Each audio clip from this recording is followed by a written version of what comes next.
नहीं किया ना सब्सक्राइब? अरे कर लीजिए सब्सक्राइब हमारे चैनल को, इसी तरह की मज़ेदार कहानियों के लिए कर लीजिए ना। एक गांव में आतिफ नाम का एक शख्स रहा करता था। वो मजदूरी करके अपना और अपने बच्चों का पेट पालता था।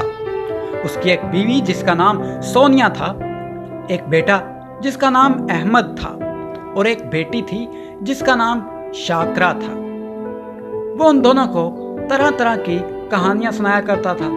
यूं दिन में मजदूरी करता और रात में उन दोनों को कहानियां सुनाया करता था। कहानी सुनते सुनते उसका बेटा बोला, पापा ये सोने की नदी की कहानी बहुत मजे की थी। क्या सच में ऐसी कोई नदी है जिसमें सोना है? उसका बाप बोला, सच में ऐसी कोई नदी है? इसका तो मुझे कोई नहीं पता, अब तुम सो जाओ।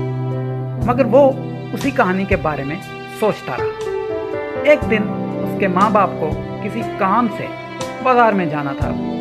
रास्ते में एक ट्रक से टक्कर की वजह से वो जख्मी हो गए। जब उन दोनों को एडमिट किया गया तो डॉक्टर बच्चों से बोला, बच्चों क्या तुम लोगों के कोई रिश्तेदार हैं तो उनको बुला लाओ और 10 लाख रुपए भी ले आओ, वरना इनका बचना बहुत मुश्किल है। तो बच्चा अपनी बहन से बोला, हमारे कोई रिश्तेदार हैं भी या नहीं, और अगर हैं तो कहाँ हैं? ये कहकर वो रास्ते में चल पड़ा। चलते चलते उसे एक नदी दिखाई दी। नदी के पास रुक गया और सोचने लगा कि क्या सच में ऐसी कोई सोने की नदी है? काश ये सोने की नदी होती, मैं इससे सोना निकाल लेता और अपने माँ बाप को बचा लेता। वो ये सोच ही रहा था कि वहाँ 2 बूढ़ा और बूढ़ी आ गए। वो दोनों उस बच्चे से पूछने लगे कि तुम कौन हो? उस बच्चे ने अपने बारे में सब कुछ उन्हें बता दिया। वो बूढ़ा बोला, बेटा मैं तुम्हारा दादा हूँ, ये तुम्हारी दादी है।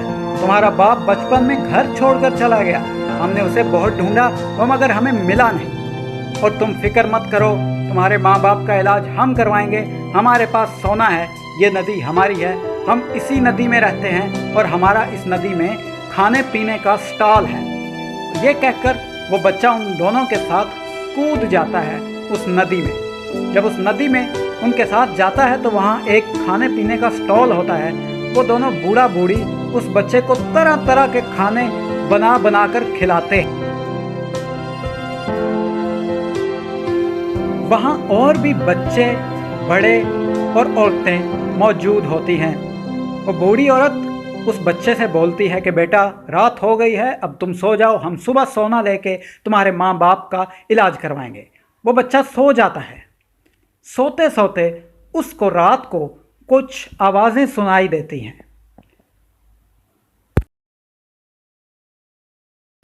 वहाँ 2 देव आपस में बातें कर रहे होते हैं। औरत देव मर्द देव से पूछती है कि तुम कब खाओगे इन्हें?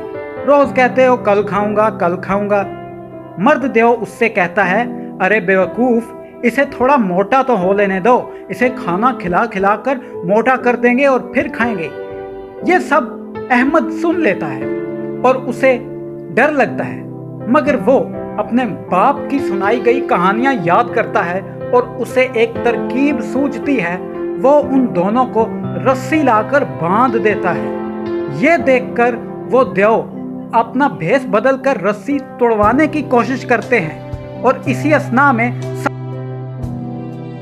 अब अहमद ने जो कुछ देखा होता है और सुना होता है वो सब कुछ वहाँ के लोगों को बता देता है और कहता है कि यहाँ पे सोना है, हम आपस में बांट लेंगे और यहाँ से भाग जाएंगे। अब सब उसकी बात पर राजी हो जाते हैं, सोना लेते हैं और वहाँ से भाग जाते हैं। यूं अहमद वो सोना बेचकर अपने माँ बाप का इलाज करवाता है और बाकी पैसों से अपना नया घर बनवाते हैं और एक कार लेते हैं और सब खुशी खुशी रहने लगते हैं।